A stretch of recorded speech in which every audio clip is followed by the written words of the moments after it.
राज्यभरात एटीएसची छापेमारी. मुंबई, पुणे, नांदेड, नाशिक, जळगाव, अकोला, चंद्रपूर, वाशिममध्ये झाडाझडती. पाकिस्तानातील कुख्यात गँगस्टर शहजाद भट्टीच्या टोळीशी संबंधित गुन्हेगारांवर एटीएसची नजर.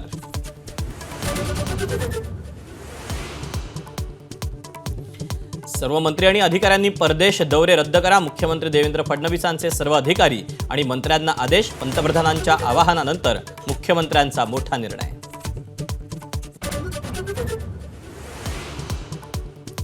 अशोक खरात प्रकरणी रुपाली चाकणकरांना ईडीचा समन्स. उद्या चौकशीला हजर राहण्याची सूचना.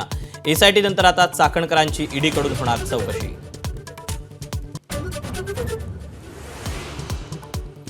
निदा खानला आश्रय देणारा नगरसेवक मतीन पटेलच्या घरावर संभाजीनगर मनपाचा बुलडोझर. ऑफिसवरही हातोडा तर नगरसेवक पदावरही गंडांतर येण्याची शक्यता. इम्तियाज जलील हा अर्बन दहशतवादी. संजय शिरसाट यांचा गंभीर आरोप. निदा खानला आणले नाही असं सांगावं असं आव्हान.